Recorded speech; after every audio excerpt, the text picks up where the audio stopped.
I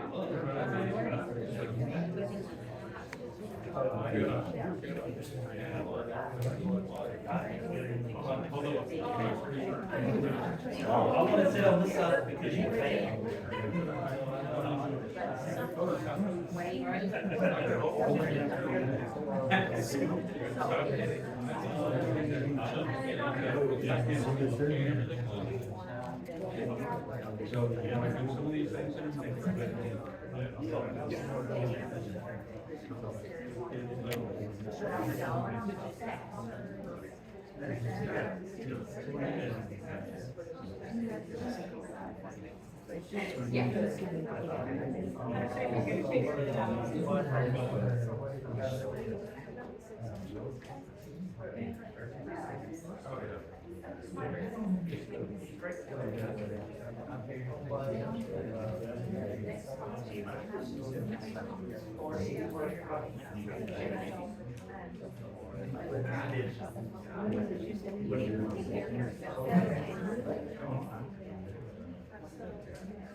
Yes, absolutely.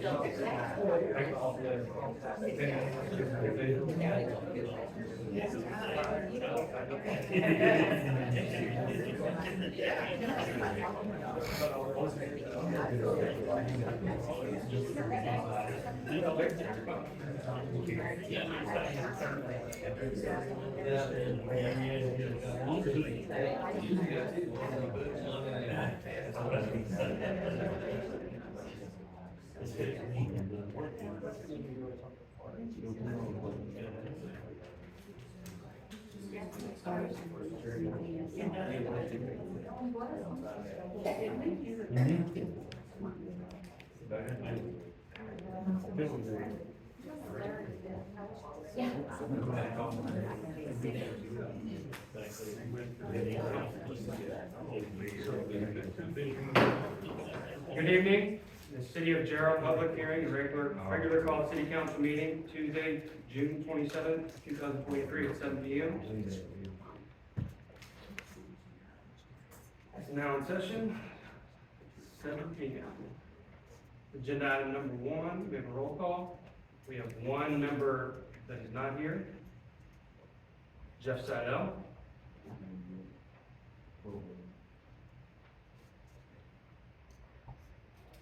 We will now have invocation and pledge of allegiance led by Councilmember Tanya Fossil.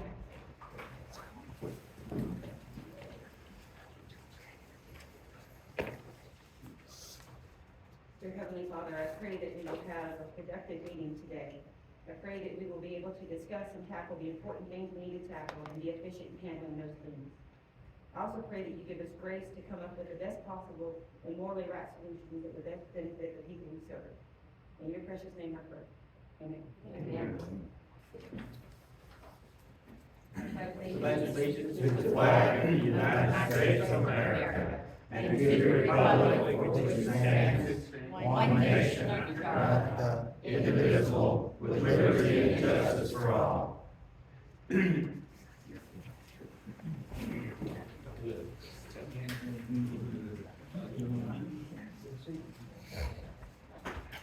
Agenda item number 2, public comments. We have a couple here. We're going to start with Mr. Joe Stevens. Which one is, one that I'm showing you? So we're gonna do 3 minutes for all of them. It's, per item, per agenda item. It's separate, you can read what it says. Per bottom, per item, so it's 3 minutes per.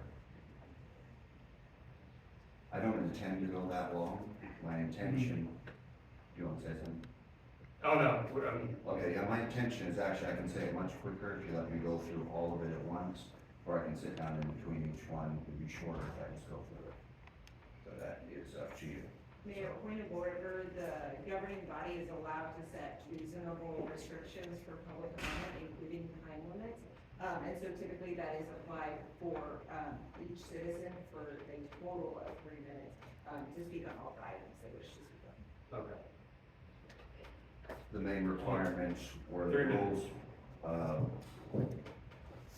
rules, by viewpoint, neutral and reasonable under the circumstances. So these are a lot of different issues, so it's not one, so 1 3-minute period of time cannot, handle that. So for the record, my intention is not to prevent, disrupt, this meeting, but to use my right to address issues of inappropriate behavior and abuse of power in the official capacity. And, you know, Mr. Mayor, I have spoken to you repeatedly, and I've reached out to you a number of times to try to reconcile and talk to you about these issues privately, both with you and Rusty, and that was denied and ignored messages. And so up until that point, I felt we were getting along fine with those issues. So the first issue that I brought up with you last week was the issue of Rusty Bryson with retaliation and defamation. And so I spoke to the council a number of months ago, and I made the statement that I hope no one would retaliate.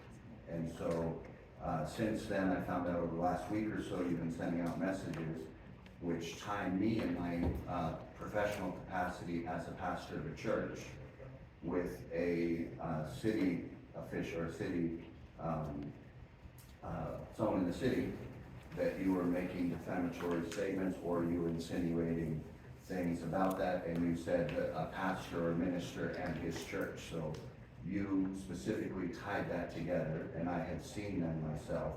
It wasn't just one or two, and it was also sent to someone who usually posts things online, and luckily that person did not do it because of the relationship that I had built and established in the city. But I don't appreciate trying to bring the city council to a place of transparency. I expect everyone, as I'm sure everyone would agree, transparency is what this is about. You know, we're supposed to be open and honest and clear. Both the mayor and, first of all, Danielle, we want to welcome you to the city. It's unfortunately under these circumstances, you're walking into somewhat of a difficult situation in any arena. But one of the first capacities or things that both of you did is you reached out to the Belton Police Department to obtain information that was not a public record. And so we're working through that right now. There's items that were obtained that were not for public record. It was an ongoing investigation, and that is an abuse of official capacity. And you cannot use your title to gain any information that a normal citizen could not get on their own. And that information was used in a meeting shortly after that by you, Danielle. And so you cannot use information that you get by those means. If we're gonna go through this, and again, I told you repeatedly, Mr. Mayor, so you're gonna stop me at 3 minutes? Or do you wanna go per item? You let other people at other meetings speak for 7 minutes at the last meeting. Well, they had individuals that put up multiple. People do citizens communication, you didn't stop. I rise to a point of order. Mr. Lawson's out of order. He was not recognized, nor has he signed up to speak. Sit down, That's Bill. not, no, I'm not gonna say Sit that. down. You got a guy that spoke for 7 minutes and nobody stopped him. We will That's my maintain point. order in this meeting, please. That's my point, I'm just standing up and saying, trying to There is defend him. no, right now, there is no one that has the floor. Please refrain from, let's move on to the public hearing. Do I continue? No, your 3 minutes is up. Okay, Grace, in her position as city manager, All right, we're gonna take a short recess. criticism is an interesting thing when you bring it straight directly when I requested numerous times.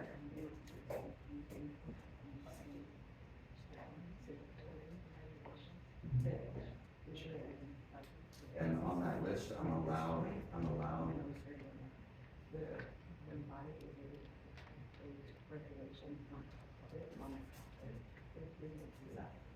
per item.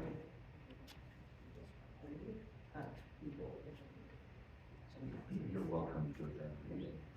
I would prefer to continue. So, I mean, my point was not to you guys, my point was to the city, we're in recess, okay? So you don't, so because of criticism, time limit per item. Yes, that would be per item. Have you read the bottom of the card? Can you read it out loud to me? Mr. Mayor, would you be willing to read that out loud?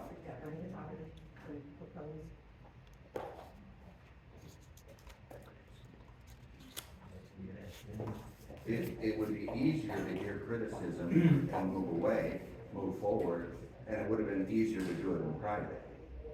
And I've given you every opportunity to do that. I preferred to do this in private. I've met with most of you in private discussing these issues, but then you reached a point where you were no longer willing to speak.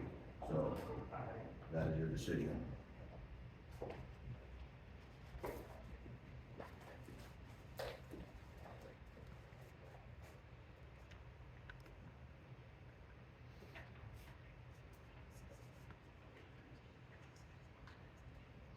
So can I make a suggestion? Can I make a suggestion?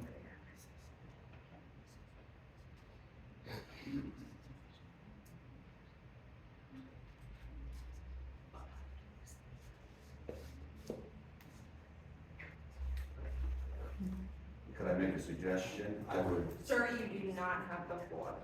okay, but I'm I'm, gonna ask you to take your seat. okay, I'm making a suggestion. Sir, you do not For have the crit- floor. so this Sir, is not the you way- do not have the floor. Okay? You are interrupting a public meeting. No transparency. That's it. All I'm doing is you can defend yourself from criticism, or you can silence it.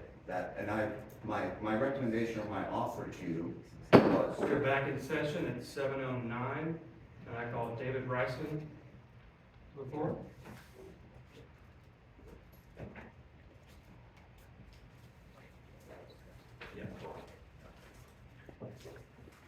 I want to address, first of all, I want to say, that I appreciate the council. I know y'all are paid high to do this, and I appreciate what you do for the city of Jarrell. However, some people seem to take advantage of the cloth. And Joe, you just happen to be one of them. I know a lot more about you than you think. By the way, y'all say that my wife did something, she didn't do it.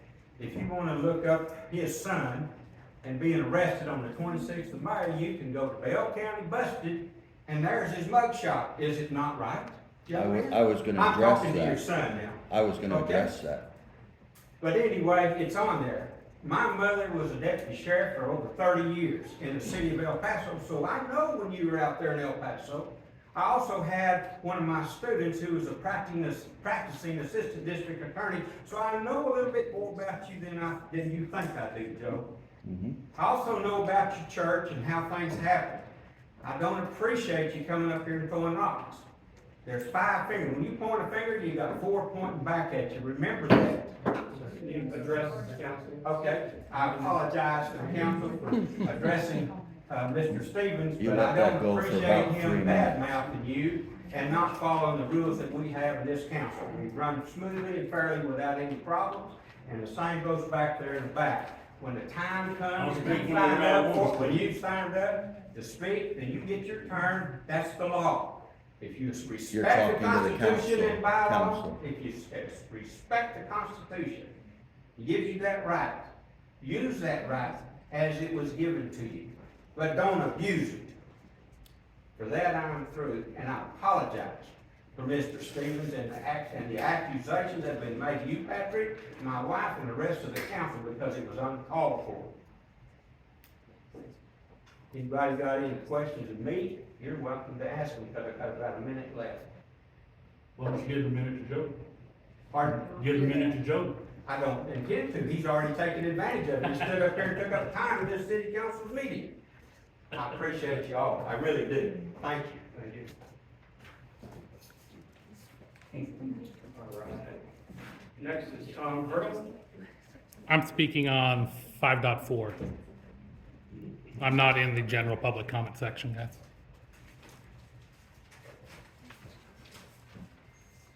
Okay. Moving on to agenda item number 3, public hearing.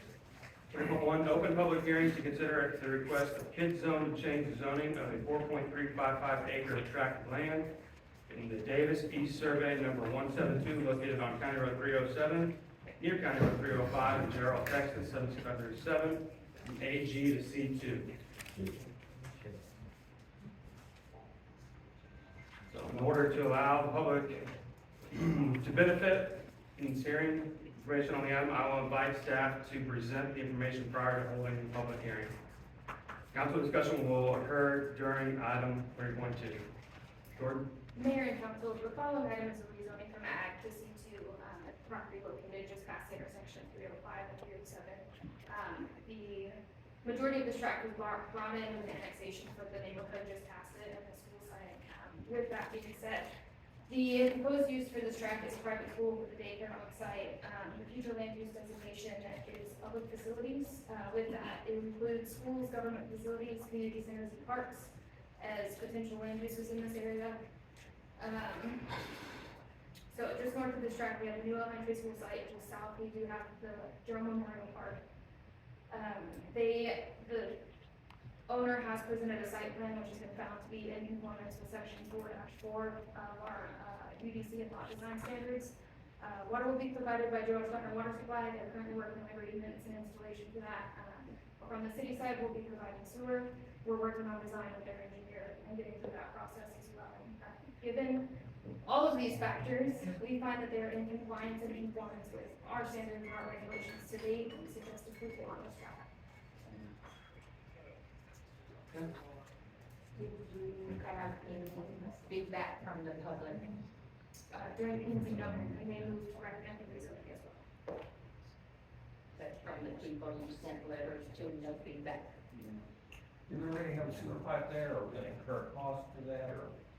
It's in the process of being worked out. There's a fault line that separates where we're currently sending gravity flow to the south, or to the north, to the regional lift station there. So we are in the process of figuring out a solution that is feasible economically with their plans. Their engineer is working on the design. I have the applicant here as well for any questions.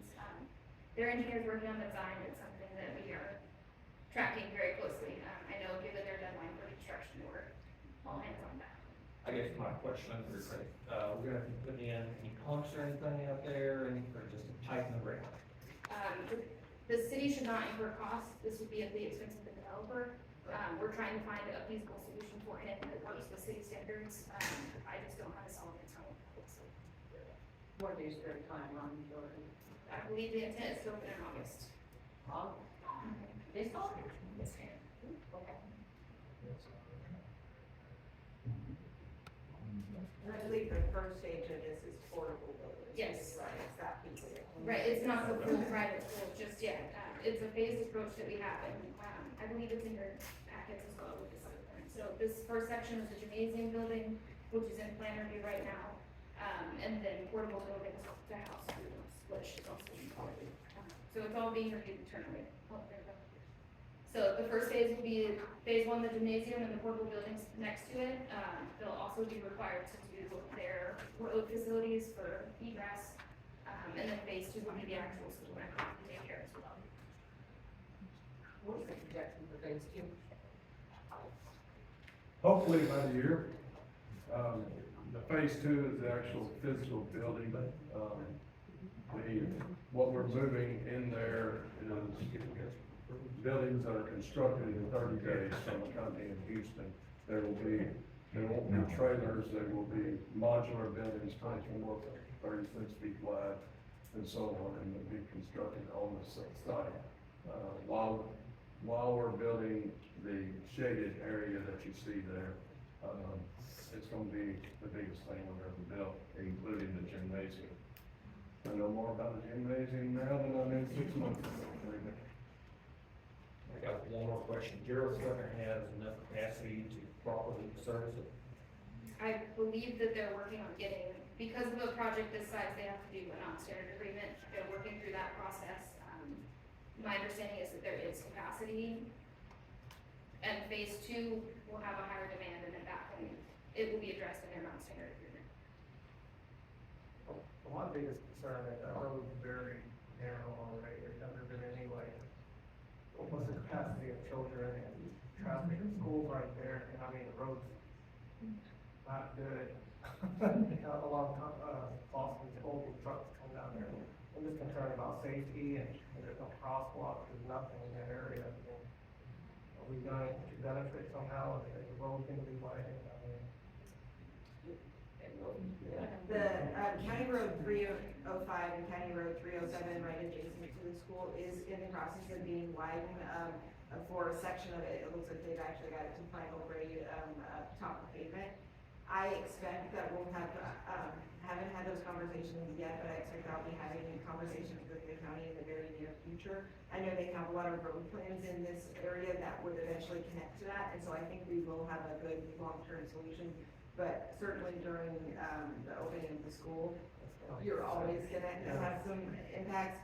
In my experience, I've had, other instances where we've had two public schools open on, county roads that actually were not even in the process of being upgraded, and so the growth tends to happen before the infrastructure in regards to roads. So this is, we're a little bit ahead of where I would expect the process to be, so eventually there will be more capacity with the roads, but I'm really trying that. it's just a lot of children.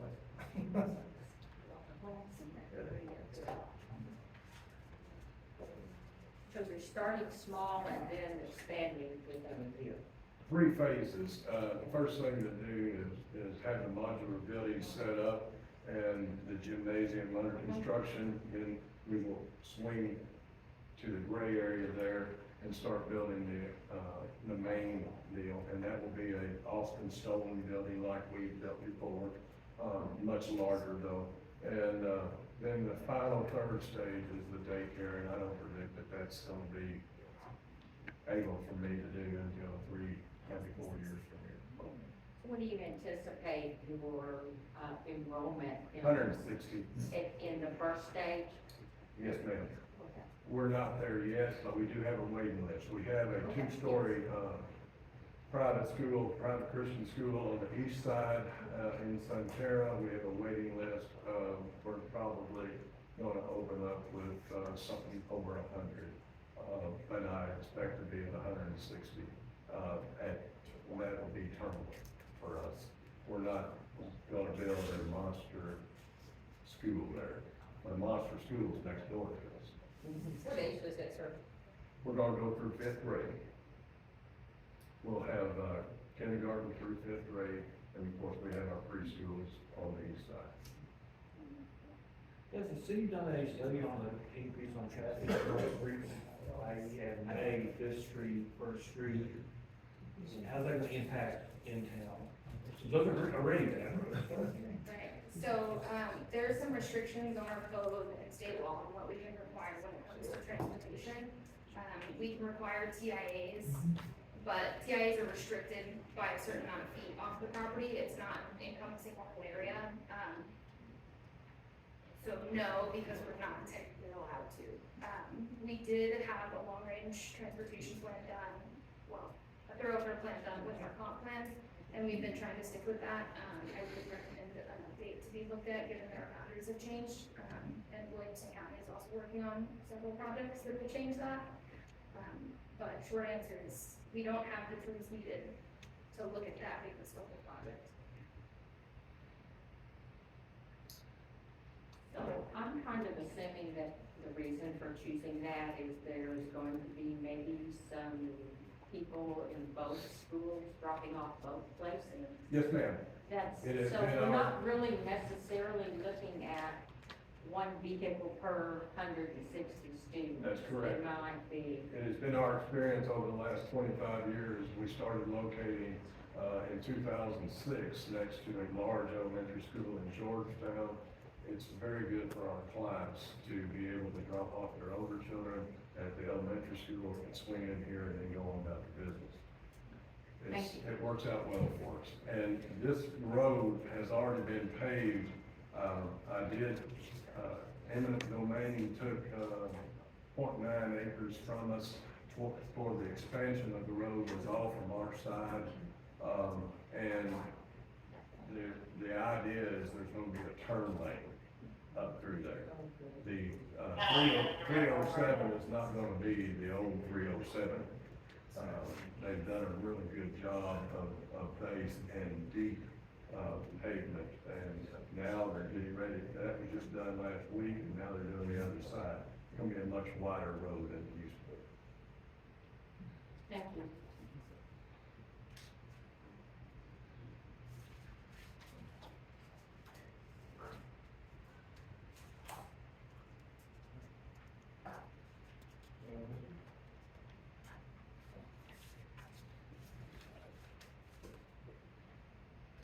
Public hearing is closed. Agenda item.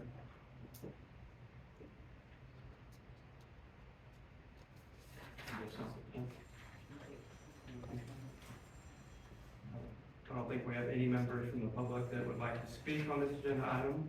No. Yep. So the public hearing is closed. Agenda item 3.2, discussion, consideration of possible action regarding the recommendation from the Planning and Zoning Commission for consideration of ordinance number 2023-0627-01, ordinance amending the zoning ordinance of the city of Jarrell by allowing the rezoning from AG to C2 at 4.355 acres out of the East Davis Survey number 172, also known as 787 County Road 307, providing for a findings of facts clause, proper notice and meeting requirements clause, publication clause, severability clause, repealing clause, open meetings clause, and effective date clause. I make a motion to approve resolution number 2023-0627-01. I'll second. All right, we have a motion on the floor in a second. Any further discussion? No. All those in favor say aye. Aye. All those opposed say nay. Unanimous. All right, moving on to item number 4, consent agenda items. Make a motion to approve as printed. Second. I have a motion on the floor in a second. All those in favor say aye. Aye. I'm staying with you.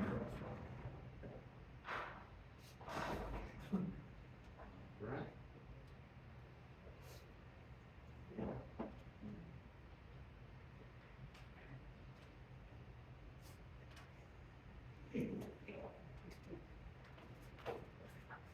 Agenda item number 5, regular agenda items. 5.1, presentation from the Jarrell Community Library and Resource Center on the programs and projects. By Suzanne Gregory, the library director. Hi, I'm Susan Gregory, the library director at Jarrell Community Library.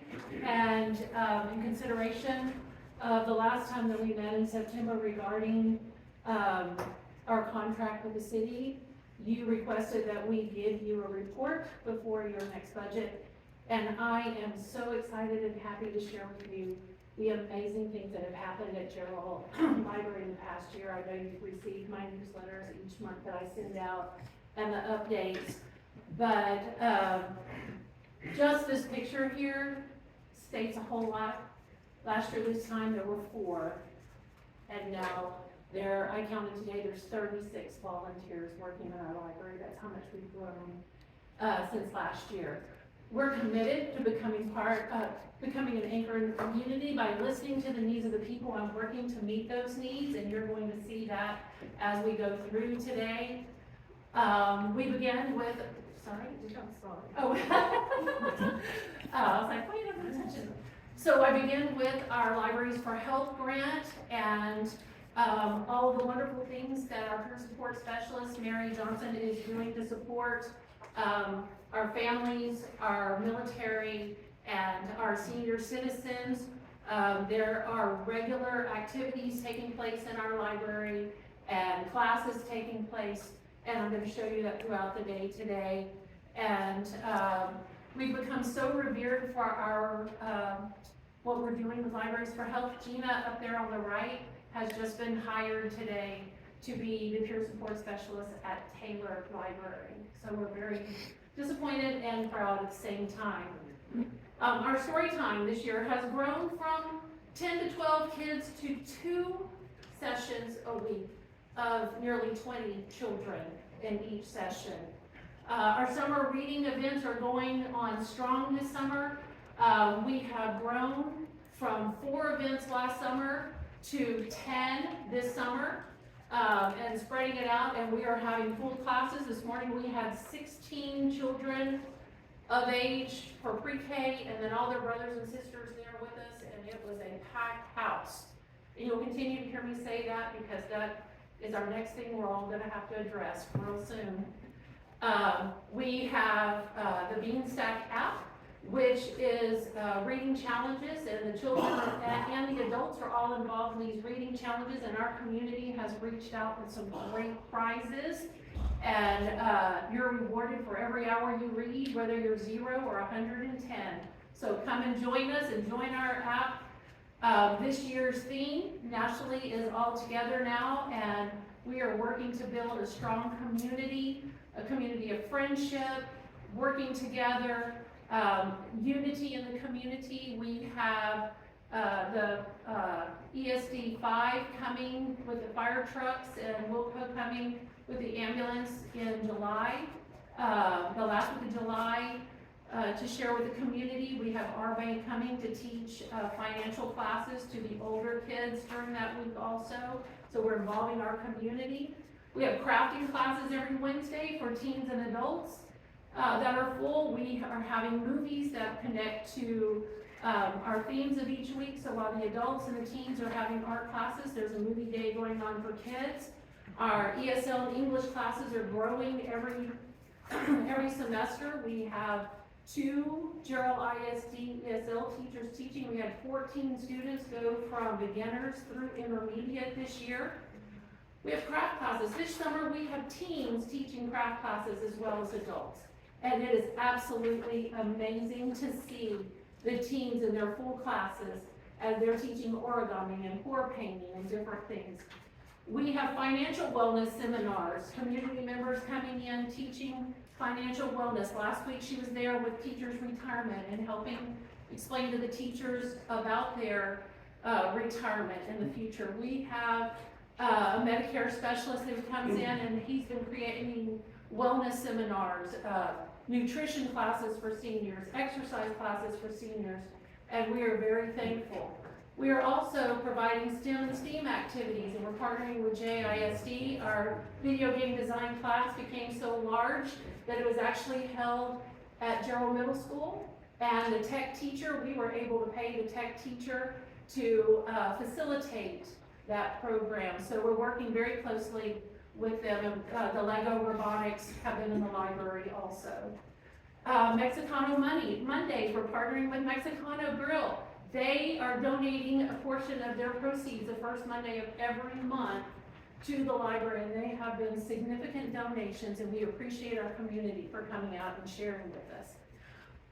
We've also been looking at, we have a large population of families in need and children in need, and so we've reached out and got a Penguin grant in which we were able to create sensory centers for people who are sensory sensitive. We have also, with our Libraries for Health, created relaxation stations for adults. So when you come in and you just need a minute, sometimes people literally just come in and they do our Zen garden or one of the other stations that we have for adults, just that minute of calmness and peace.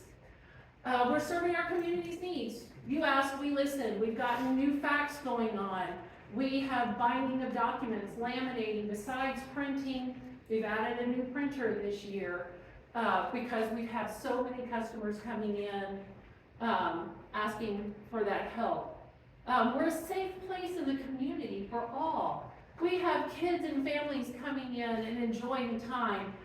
You see the Central Texas Go Team Therapy dog coming in with Barb Horick. We have the teens here. We have so many teens this year. We've had to redesign our library to make a room for the teens because we have so many. We had 12 there today, and we looked through the window and they're sitting there playing games and enjoying each other's time. I mean, how many people would consider that, you know, just, it's crazy. And look at our full classes. On everything we do, we have full classes. We have remote workstations. During the tornado last year, we had 40 people who were in there working daily, thanks to Heritage Broadband, who is donating the broadband to us. It worked beautifully throughout that time. And we have people coming in all times of the day, checking out our Chromebooks, looking through, doing their work that they need to do. This year I've also partnered for the whole semester with the University of Texas iSchool. Dr. David Lankeys, you may recognize him down here. He's been to a couple of meetings with me. He is world renowned and has a nonprofit in which he goes into communities throughout the world and creates libraries that provide all the services for their communities. His class took us on. I drove to UT twice a week this semester because why wouldn't you go and get a free class? His 26 students took us on. They created us a new website. They did a branding packet and marketing plan for us. They're working, Dr. Kimberly Silk is creating us a new strategic planning for the future beyond 2024. She's in the process of doing that now. She was the second teacher we worked with. They also did an evaluation of all of our programs and our needs and what programs we have, and looked into sustainability and what our sustainability in the future is and where we need to go past 2024. So it's been very enlightening, a lot of new changes, and it's been very exciting for us. These are all the grants we received this year. We received 7 grants this year. St. David's for mental health, capacity and sustainability, the Texas Book Festival, the $2,500 for the books. Talker, automation, so we have some new computers in our library to help where people can come in and look at the catalog themselves instead of asking us on ours. $5,000 in new books. The sensory stations, Dollar General helped to support us in summer reading. And I just received an American Library Association grant that I will be working on to create accessibility in the library in many different ways to meet the needs of our visually and hearing impaired in the library. We've made lots of new upgrades. I've told you many of those. We've got a new website, a new larger sign, thanks to Joe Stevens and all of his work to help us. New phones, new catalogs, a new workroom set up to meet everyone's needs in the community, our expanded business services, our library learning center's been all organized and ready to go, the sensory centers for everyone, and all the new computers and programs to meet the needs of the vision and hearing impaired. So we've grown tremendously. I made this last Thursday, and it said we had 1,672 families. Today I looked it up, it is 1,690 families in less than a week that we have grown. So I told you most everything. Our senior groups have gone from our 3 seniors to 12 who have requested all kind of activities. Today they asked for karaoke. Can we start a karaoke group? So I said, okay, we'll start working on it for you. And we're working with Workforce Solutions and their TWC SEAL program to bring people with disabilities into the library for training that helps us have some free, they will pay them and we get to train them in the things that we do. AARP is going to have a training center there where senior citizens can be paid to work with us. AARP starts in January, bringing a tax prep for people 55 and over, that they'll be in our library throughout the tax season to help. We have that Medicare advisor I told you, this Go Team Therapy Dogs. We have 22 Zero organization for first responders and the military in need. It is a set of protocols to help through PTSD. And we have our partnership with JISD in many areas in which they have been working with us. We have many donors, and we are very appreciative of those donors. They've helped us meet our needs this year, along with the funding from the city. Just want to show you a few things. We've had our fundraisers, and a picture's worth 1,000 words. And just to show you, this was our fundraiser at the granary, celebrating the holidays. We did the holidays around the world, and these are all families in our community who created a booth to share how the holidays are spent in their countries. Dr. Seuss's birthday with all the kids. Our seniors game group who's here, you see Mary is with them. She kind of facilitates. This really becomes a therapeutic session for them many times. We had many people saying, where can we find out about the businesses in the community and what can we do? We had 27 businesses show up and create booths at our pop-up community fair, business fair, and they're already asking for another one. If you've been looking at Facebook, they're already asking for another one. We had a Mother's Day tea party, and we had a kids' princess tea party, and then the adult high tea. Here's our senior citizens mocktail party. We had entertainment, and Irv, who is a comedian on the side, he's only 94 years old, and he's the one that instigated the whole party. Our teams, there are so many social activities taking place in the library. Hopefully you're following us on Facebook, because we're having a great time, and we hope you come and join us at the library. With that said, we just want to put the bug out there to everyone that we have reached our capacity. We have been working, and has been approved at our last board meeting, for a CIP account to begin a new project, community, I can't think of that one. Capital improvement. I was a teacher, a community improvement plan. But we've already got the funding ready to go for that account. We're asking the community to come together to form a committee, because as you know, you told us we have till the end of 2024. Sonterra Mud told us we have till the end of 2024, and St. David's 2 grants have told us we have till the end of 2024. The time is now. It's time to get that committee together to decide what we're gonna do for a permanent library in our community. Are there any questions? Well, I don't really have a lot of questions, but I want to say hats off to you and your board of directors. My goodness, what a difference a year has made to what we are doing, what you are doing in the community. So I applaud you guys. I read your newsletters, but my gosh, putting this all together in one, it gives me goosebumps. I'm so excited for you. Well, if you come to see those teams in the library all summer, and them working and helping us and helping with all of the groups, and it's exciting. And it's exciting to see the people on Facebook talking about all of our new books in the past couple of days. It's very exciting, and it's time for everyone to come together and decide what's gonna happen in our community for the future. So, Great job. Thank you. Great Yeah. job. Thank you.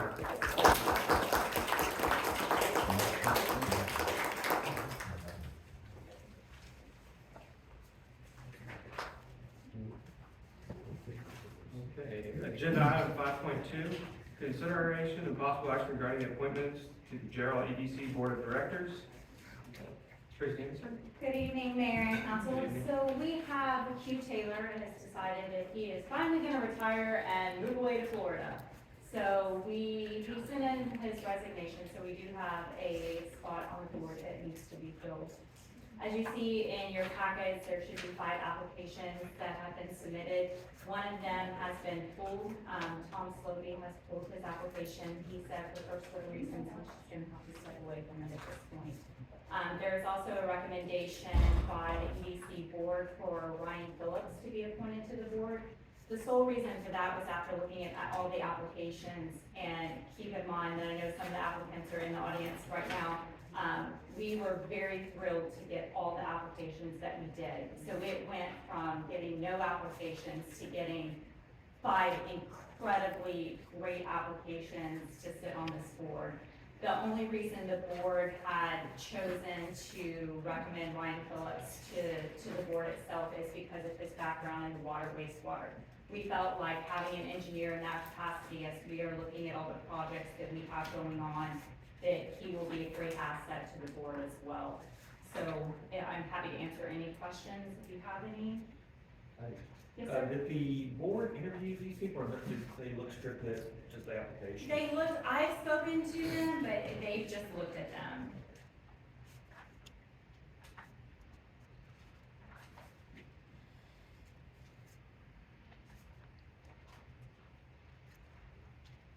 Well, there's only one person, well, since Tom took this out, there's only one person that I know on this list.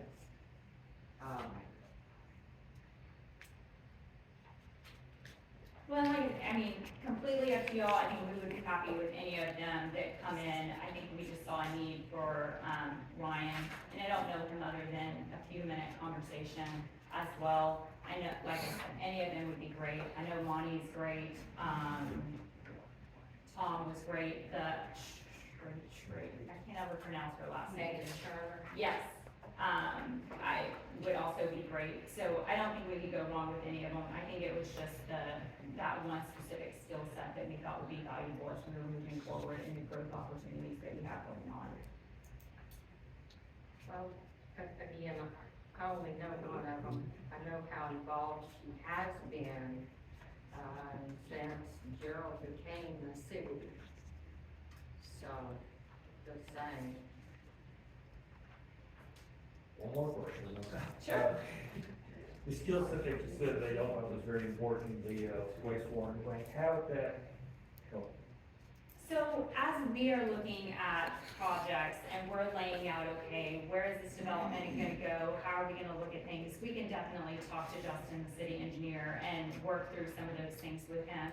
But also having the feedback as we're talking, just as a board, before they even get to a point that it comes before the city, when we're not allowed to speak about the project outside of that, it would help to sit there and kind of run through and walk through some of the questions that may need to be answered as we're going along the way.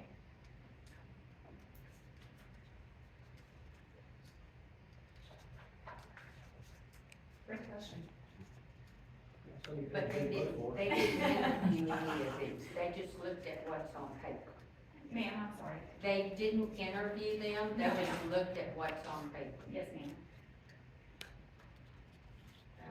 How detrimental, how detrimental if you didn't get that person with that background, but you got somebody who's been here for a very long time, that knows Jarrell and obviously cares very deeply about Jarrell and been very active in Jarrell's growth. How would it impact you? I don't think it's detrimental. I think that was just one asset that we saw, but like I said, we can't go wrong with any of the applicants that are in there. I've no questions for you. I feel like how you hire somebody to be on the interview. So, I feel like it's only one that actually turned out to do things to place. And make a great final decision. Well, and I think it's getting to know what the process here on how applicants and, this works with the city council. So we are happy to work that out. I think the last time we had provided a recommendation and didn't know how to do that, so I wasn't really sure how this process would work. So moving forward, we definitely can take that and know what the process is gonna be and work with Danielle more on kind of what an actual physical process would be for these moving forward. And if I might add to that, Councilman Eastland, I think that's a great idea. Cities I've worked at in the past, some have had interview processes, others have just considered applications. I think at the very least, we need to see resumes, but I think your best practice would be to interview individuals, because that's really the only way you're gonna know who's the best applicant. So I would be really supportive and happy to set that up. And from interview, not the EDC board, I mean, we could meet with them, but it's done at city council level, the interview's done at city council level. I would like to see that done. I mean, I have my choices, but this is a big decision for the EDC board. We definitely want to make sure it's the right person who loves Jarrell like we all love Jarrell. Wonderful. So just to clarify, we will take the applicants that have already submitted these applications, and we will set up an interview process with city council, and we will bring back before you. I make a motion to table 5.2. Second. All right, we have a motion on the floor in a second. All those in favor say aye. Aye. All those opposed say nay. Unanimous? Thank you, Mayor and Council. Thank you.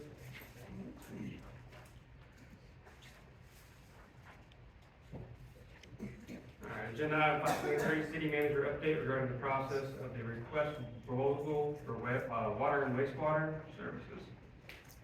Danielle? All right, thank you, Mayor. Good evening, everybody. So I did send the council an email just to give you an idea that we were going to change the process slightly of how we were going to proceed forward with the request for proposals for our water and wastewater services. I want to be very clear to say that it's not going to delay the process overall. We'll still get to the same end timeline.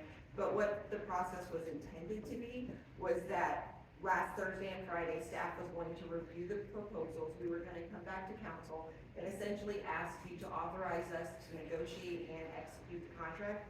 And essentially what that's doing is saying, trust us, and then you don't get to see that final contract.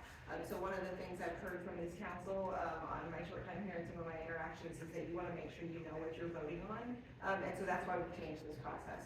We are completely in compliance with the RFP. It specifically stated in there that the city reserved the right to make any changes to the timeline. And so what you'll see is staff did review the proposals.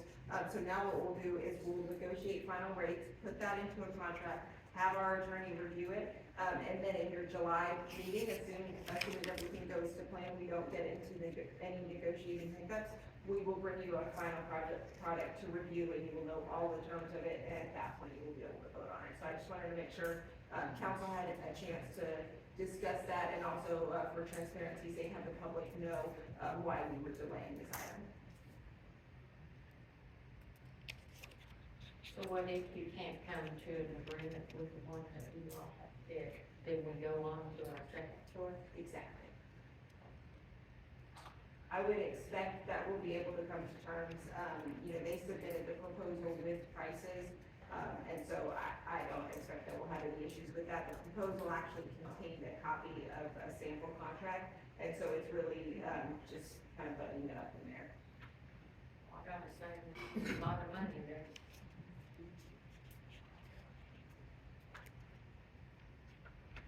Thank you.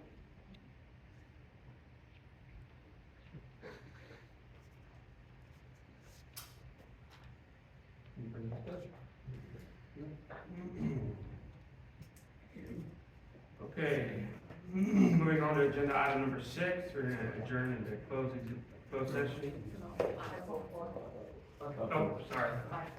This one. Agenda item 5.4, discussion on agenda format and compliance with Open Meetings Act.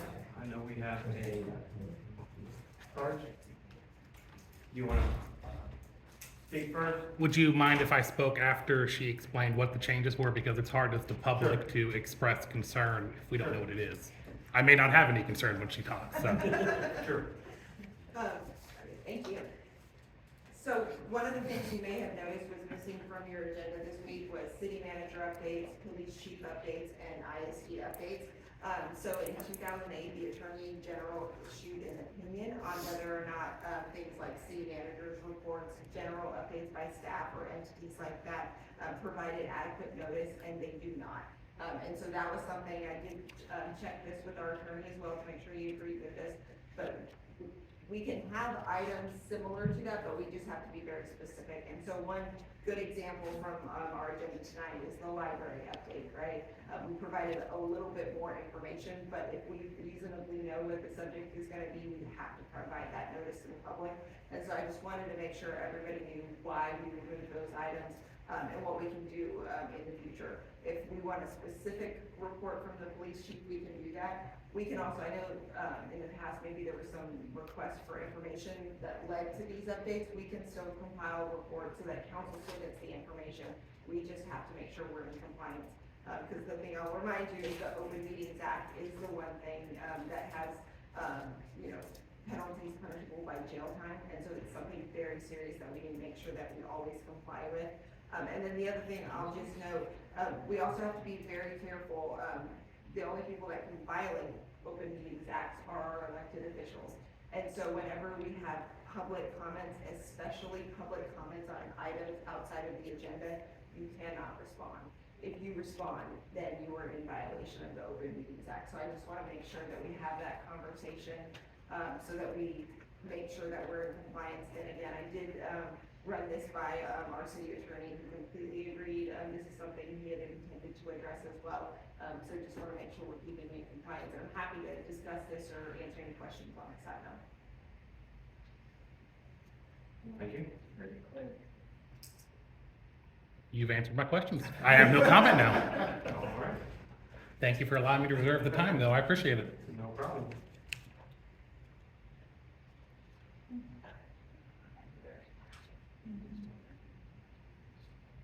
Okay. Now, agenda item number 6, adjourn and closed session / executive session. Item 6.1, closed executive session pursuant to 551.074 of the Texas Government Code. Deliberations on certain personnel matters to deliberate the appointment, employment evaluation, reassignment, duties, discipline, or dismissal of a public officer or employee with police chief. Adjourn at 7:53. Resume.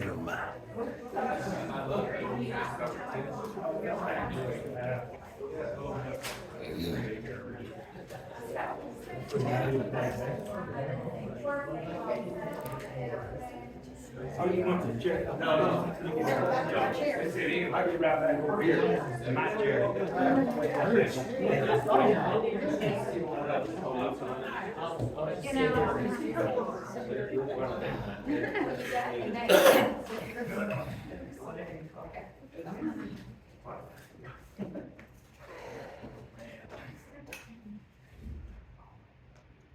I think y'all forgot the mayor. We locked him in a room. Nice. He'll be here in a little bit.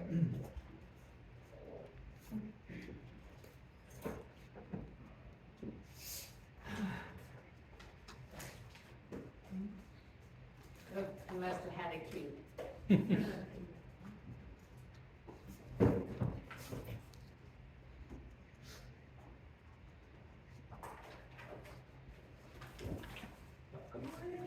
We're back. Come on in, sit down, when you see it. You're back to see me.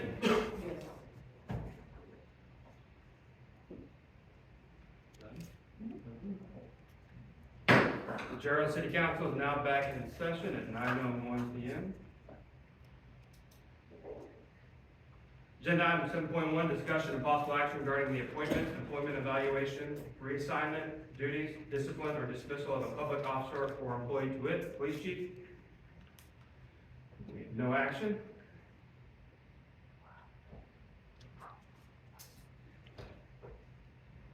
All right, since there is no further business, this meeting is adjourned at 9:01 p.m.